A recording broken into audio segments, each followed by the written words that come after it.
আসসালামু আলাইকুম dear viewers, welcome back to my YouTube channel English daily needs. আজকে আমরা শিখব প্রিপজিশন। আমরা এখানে দেখতে পাচ্ছি প্রি শব্দের অর্থ পূর্বে আর পজিশন শব্দের অর্থ অবস্থান। সুতরাং প্রিপজিশনের অর্থ দাঁড়ায় নাউন বা প্রোনাউনের পূর্বে অবস্থান। সংজ্ঞা: যে পার্টস অফ স্পিচ কোনো নাউন বা প্রোনাউনের পূর্বে বসে সেন্টেন্সের অন্তর্গত অন্য কোনো পার্টস অফ স্পিচের সঙ্গে সম্পর্ক স্থাপন করে তাকে প্রিপজিশন বলে। আমরা যদি সহজভাবে বলি তাহলে আমরা দেখতে পাবো যে ওয়ার্ড নাউন বা প্রোনাউনের পূর্বে বসে উহার সহিত সেন্টেন্সের অন্যান্য ওয়ার্ডের সাথে সম্পর্ক স্থাপন করে তাকে প্রিপজিশন বলে। আমরা দেখব ডায়াগ্রাম অফ সাম প্রিপজিশনস, অর্থাৎ চিত্রের মাধ্যমে প্রিপজিশনগুলোর অবস্থান। আমরা চিত্রের ঠিক উপরে দেখতে পাচ্ছি ওয়ান শব্দের অর্থ উপরে, অর্থাৎ তল স্পর্শ করে উপরে অবস্থান করা। যেমন কলম বা বই বা খাতা আমরা যদি টেবিলের উপরে রেখে দিই তাহলে সেগুলি তলকে স্পর্শ করে, টেবিলকে স্পর্শ করে উপরে অবস্থান করে। এসব ক্ষেত্রে আমরা অন ব্যবহার করে থাকি। এরপর আমরা দেখতে পাচ্ছি ওয়ানের উপরে ওভার শব্দের অর্থ উপরে, অর্থাৎ তল স্পর্শ না করে উপরে গতিশীল অবস্থা। যেমন প্লেন মাথার উপর দূরে যায় বা পাখি মাথার উপর দূরে যায়, ফ্যান মাথার উপরে ঘুরে। এসব ক্ষেত্রে আমরা ওভার ব্যবহার করে থাকি। এরপরে আমরা দেখতে পাচ্ছি অ্যাবাভ শব্দের অর্থেও উপরে, ঠিক ওভারের উপরে কোনো কিছু থাকলে বা ঘটলে সেক্ষেত্রে আমরা অ্যাবাভ ব্যবহার করে থাকি। যেমন একটি সেন্টেন্স আমি বলছি, the plane flies above the clouds, প্লেনটি মেঘের উপরে দিয়ে যায়। এসব ক্ষেত্রে আমরা অ্যাবাভ ব্যবহার করব, ঠিক ওভারের উপরে। আমরা নিচে দেখতে পাচ্ছি বাম দিকে বৃত্তের বাইরে অথবা চিত্রের বাইরে টু শব্দের অর্থ হলো দিকে, অর্থাৎ কোনো দিকে যাওয়া, যেমন বাজারের দিকে যাওয়া বা মার্কেটের দিকে যাওয়া বা কলেজের দিকে যাওয়া। এসব ক্ষেত্রে টু ব্যবহৃত হয়ে থাকে। কোনো দিকে গতিশীল অবস্থাকে বোঝায়। টু শব্দের অর্থ দিকে বা প্রতি, অর্থাৎ কোনো দিকে গতিশীল অবস্থাকে বোঝায়।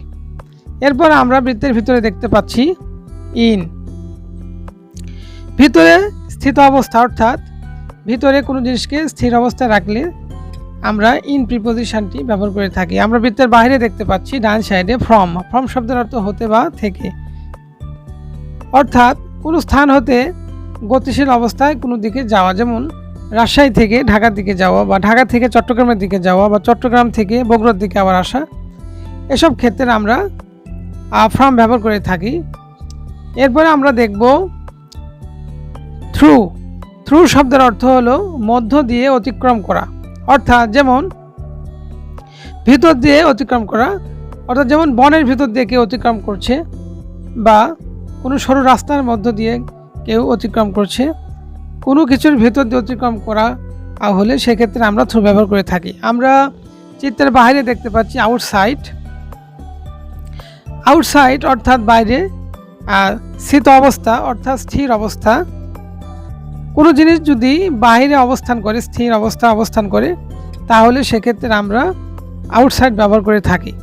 এরপরে আমরা দেখতে পাচ্ছি বাম সাইডে ইনটু হচ্ছে বাইরে থেকে ভিতরের দিকে গতিশীল অবস্থা, অর্থাৎ কোনো জিনিস যদি বাইরে থেকে ভিতরের দিকে যেতে থাকে বা গতিশীল অবস্থায় থাকে তাহলে সেক্ষেত্রে আমরা ইনটু প্রিপজিশনটি ব্যবহার করে থাকি। এরপরে আমরা দেখতে পাচ্ছি আউট অফ ভিতর থেকে বাইরের দিকে গতিশীল অবস্থাকে বোঝায়, অর্থাৎ কোনো জিনিস যখন বা যে কেউ ভিতর থেকে বাইরের দিকে যাচ্ছে বা বোঝাচ্ছে, এসব ক্ষেত্রে আমরা আউট অফ ব্যবহার করে থাকি। আমরা বৃত্তের ঠিক নিচে দেখতে পাচ্ছি আন্ডার শব্দের অর্থ নিচে বা তলে। যেমন কেউ গাছের নিচে বসে আছে অথবা বিড়ালটি টেবিলের নিচে, এরকম ক্ষেত্রে আমরা আন্ডার ব্যবহার করে থাকি। বিলো শব্দের অর্থ নিচে, অর্থাৎ যেমন বিচ্ছিন্নভাবে নিচে অবস্থান করা, যেমন তলকে স্পর্শ না করে বিচ্ছিন্নভাবে নিচে অবস্থান করা। আমি একটি লাইন বলবো, যেমন right your name below the line, অর্থাৎ তোমার নামটি এই লাইনের নিচে লিখো।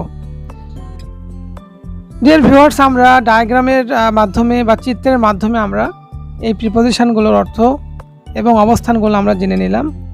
আরও যেগুলো প্রিপোজিশন আছে সেইগুলি এবং এইগুলি সহ আমরা সেন্টেন্সের মাধ্যমে আমরা দেখব। এবার আমরা দেখব অন শব্দের অর্থ উপরে, অর্থাৎ লেগে থাকা অর্থে অন ব্যবহৃত হয়ে থাকে।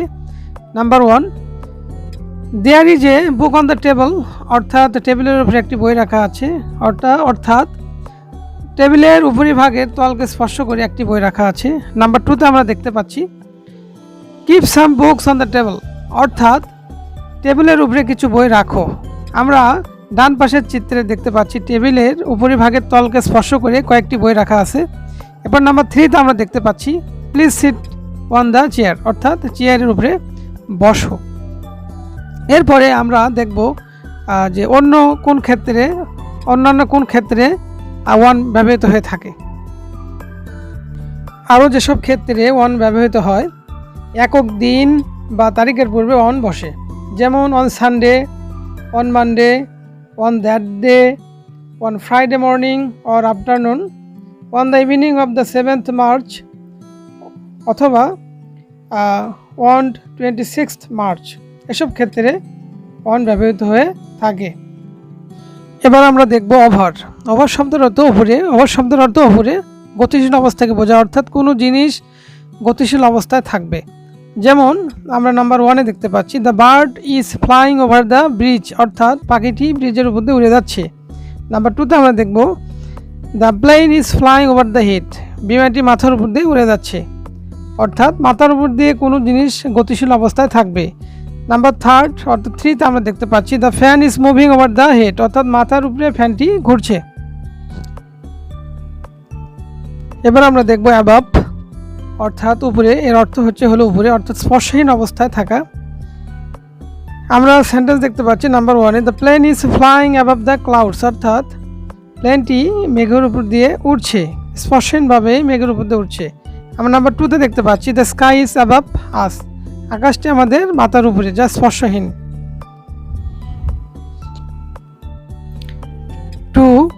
টু শব্দের অর্থ হলো দিকে, অর্থাৎ গতিশীল অবস্থাকে বোঝায়। আমরা নাম্বার 1-এ দেখতে পাচ্ছি we go to school everyday, আমরা প্রতিদিন স্কুলে যাই। নাম্বার 2-তে আমরা দেখতে পাচ্ছি she is going to the door, সে দরজার দিকে যাচ্ছে। 3 নাম্বার আমরা দেখতে পাচ্ছি হি গোস টু মার্কেট, সে বাজারে যায়। এবার আমরা টু প্রতি অর্থে দেখব, অর্থাৎ নাম্বার 1-এ আমরা দেখতে পাচ্ছি he is known to me, সে আমার কাছে পরিচিত। নাম্বার 2-তে আমরা দেখতে পাচ্ছি he is senior to me, সে আমার চেয়ে বড়। আর নাম্বার 3-তে আমরা দেখতে পাচ্ছি he is junior to me, অর্থাৎ সে আমার চেয়ে বয়সে ছোট। এবার দেখব ইন, যার অর্থ হলো ভিতরে, অর্থাৎ স্থিত অবস্থাকে বোঝায়। নাম্বার 1-এ আমরা দেখতে পাচ্ছি he is in the garden, অর্থাৎ সে বাগানের ভেতরে। এবার আমরা নাম্বার 2-তে দেখতে পাচ্ছি Zarif is in the office, Zarif অফিসে। নাম্বার 3-তে আমরা দেখতে পাচ্ছি মিম ইজ ইন দ্য কিচেন, অর্থাৎ মিম রান্নার রুমে। ইনের আরও ব্যবহার আমরা দেখব। বড় স্থানের পূর্বে ইন বসে, যেমন in Rajshahi, in Dhaka, in new York, in Asia, in Europe, in a country, in a forest, in a desert. অনির্দিষ্ট ব্যাপক সময়ের ক্ষেত্রে ইন বসে, যেমন in the morning, in the afternoon, in the evening, in the next few days, in the summer holidays, in spring, in April, in 1971। এবার আমরা দেখব from শব্দের অর্থ হতে, থেকে বা চেয়ে। আমরা এবার এক্সাম্পল 1-এ দেখব I have come from town, অর্থাৎ আমি শহর থেকে এসেছি। নাম্বার 2-তে দেখতে পাচ্ছি উই লার্ন ফ্রম মিস্টেক্স, অর্থাৎ আমরা ভুল থেকেই শিক্ষা লাভ করি। Number 3 she is suffering from fever, অর্থাৎ সে জ্বরে ভুগছে। Number 4 steel is made from iron, অর্থাৎ স্টিল লোহা থেকে তৈরি। এবার আমরা দেখব ইনটু। ইনটু শব্দের অর্থ হলো ভিতরে, অর্থাৎ গতি বোঝাতে ইনটু ব্যবহৃত হয়ে থাকে। অর্থাৎ কোনো কিছু বা কেউ যদি বাহির থেকে ভিতরে প্রবেশ করে সেক্ষেত্রে প্রিপোজিশন ইনটু ব্যবহৃত হয়ে থাকে। এক্সাম্পল 1-এ আমরা দেখতে পাচ্ছি I poured milk into the jug, অর্থাৎ আমি জগে দুধ ঢেলে দিলাম বা ঢাললাম। নাম্বার 2-তে আমরা দেখতে পাচ্ছি she went into the house, সে বাসায় প্রবেশ করলো। নাম্বার 3-তে আমরা দেখতে পাচ্ছি Adnan entered into the classroom, অর্থাৎ আদনান ক্লাসরুমে প্রবেশ করলো। এবার আমরা দেখব থ্রু। থ্রু শব্দের অর্থ মধ্য দিয়ে, অর্থাৎ কোনো কিছুর মধ্য দিয়ে অতিবাহিত হওয়া বা অতিক্রম করা। অর্থাৎ আমরা বনের মধ্য দিয়ে যদি হেঁটে যাই, অথবা জানালার মধ্য দিয়ে যদি আমরা কোনো কিছু দেখি, অথবা গ্লাসের মধ্য দিয়ে যদি কোনো কিছু দেখি, অথবা বাংলাদেশের মধ্য দিয়ে কোনো কিছু প্রবাহিত হয়েছে, অথবা রাস্তাটি গ্রামের মধ্য দিয়ে অতিবাহিত হয়েছে, এরকম সেন্টেন্সের ক্ষেত্রে প্রিপোজিশন থ্রু বসে। আমরা এক্সাম্পল নাম্বার 1-এ দেখছি we walked through the forest, আমরা বনের মধ্য দিয়ে হেঁটে গেলাম। Number 2 please look through the window, দয়া করে জানালার মধ্য দিয়ে তাকান। Number 3 we can see through the glass, আমরা গ্লাসের মধ্য দিয়ে দেখি। Number 4 the Ganga flows through Bangladesh, অর্থাৎ গঙ্গা নদী বাংলাদেশের মধ্য দিয়ে প্রবাহিত হয়েছে। Number 5 the road goes through the villages, অর্থাৎ রাস্তাটি গ্রামের মধ্য দিয়ে অতিবাহিত হয়েছে। এবার দেখছি আন্ডার, অর্থাৎ আন্ডার শব্দের অর্থ নিচে বা তলে। এক্সাম্পল 1-এ আমরা দেখতে পাচ্ছি we take rest under a tree, আমরা গাছের নিচে রেস্ট নেই। আমরা চিত্র দেখতে পাচ্ছি একটা লোককে গাছের নিচে বসে থাকতে, অর্থাৎ we take rest under a tree, অর্থাৎ আমরা গাছের নিচে বিশ্রাম নেই। Number 2 keep the bag under the table, অর্থাৎ ব্যাগটি টেবিলের নিচে রাখো। Number 3 we sat under the tree, আমরা গাছের নিচে বসলাম। Number 4 there is a cat under the table, অর্থাৎ বিড়ালটি টেবিলের নিচে আছে। Number 5 the road is under repair, অর্থাৎ রাস্তাটি নির্মাণাধীন অবস্থা আছে। বিলো। বিলো শব্দের অর্থ নিচে বা তলে। এবার আমরা এক্সাম্পল দেখব। Number 1 write your name below the line, অর্থাৎ রেখা নিচে বা লাইনের নিচে নামটি লিখো। Number 2 from below the house seemed tall, নিচ থেকে বাড়িটি লম্বা মনে হলো। Number 3 the temperature fell below 0 last night, গত রাতে তাপমাত্রা 0 নিচে অনুভব হলো। এবার আমরা দেখব প্রিপোজিশন অ্যাট, অর্থাৎ অ্যাট কোথায় কোথায় বসে। অর্থাৎ অ্যাট ছোট স্থানের পূর্বে অ্যাট বসে এবং নির্দিষ্ট সময়ের পূর্বে অ্যাট বসে। আমরা এখন দেখব যে অ্যাট হোম, অর্থাৎ বাসা বাড়ির পূর্বে অ্যাট বসে, যেমন অ্যাট স্কুল, স্কুলের পূর্বে অ্যাট বসে। অ্যাট বাস স্টেশন, বাস স্টেশনের পূর্বে অ্যাট বসে। অ্যাট হোটেল, হোটেলের পূর্বে অ্যাট বসে। অ্যাট বোয়ালিয়া, স্মল ভিলেজ, অর্থাৎ ছোট গ্রামের পূর্বে অ্যাট বসে। অ্যাট সিংড়া, স্মল টাউন, অর্থাৎ দুটি শহরের মধ্যে যে শহরটি তুলনামূলক ছোট তার পূর্বে অ্যাট বসে। আমি একটা এক্সাম্পল দেবো, যেমন I live at Singra in Natore, এখানে আমরা দুটি স্থান দেখতে পাচ্ছি, একটা সিংড়া এবং নাটোর। এখানে নাটোরের তুলনায় সিংড়া অনেক ছোট হওয়ার কারণে সিংড়ার আগে অ্যাট বসেছে, এবং সিংড়ার তুলনায় নাটোর বড় হওয়ার কারণে নাটোরের পূর্বে ইন বসেছে। এবার আমরা দেখব নির্দিষ্ট সময়ের পূর্বে অ্যাট বসে, যেমন অ্যাট 7 o'clock, অথবা অ্যাট 6 PM, অথবা অ্যাট 4 AM, অথবা অ্যাট 7, অথবা অ্যাট ব্রেকফাস্ট, অথবা অ্যাট ডন, অথবা অ্যাট নোন, অথবা অ্যাট দ্য টাইম, অথবা অ্যাট দ্য মোমেন্ট, অথবা অ্যাট দ্য উইকেন্ড, অথবা অ্যাট ক্রিসমাস। ডিয়ার ভিউয়ার্স, আমরা দেখতে পাচ্ছি যে ছোট ছোট স্থান এবং সময়ের পূর্বে অ্যাট ব্যবহৃত হয়েছে। আমাদের যে বাকি প্রিপোজিশনগুলো আছে, এই বাকি প্রিপোজিশনগুলো নিয়ে আমরা দ্বিতীয় একটি পর্ব করব, এবং দ্বিতীয় পর্বে আমরা এটা নিয়ে হাজির হব। ডিয়ার ভিউয়ার্স, ভালো থাকুন, সুস্থ থাকুন। দ্বিতীয় পর্বে আমরা বাকি প্রিপোজিশন নিয়ে হাজির হব। আল্লাহ হাফেজ।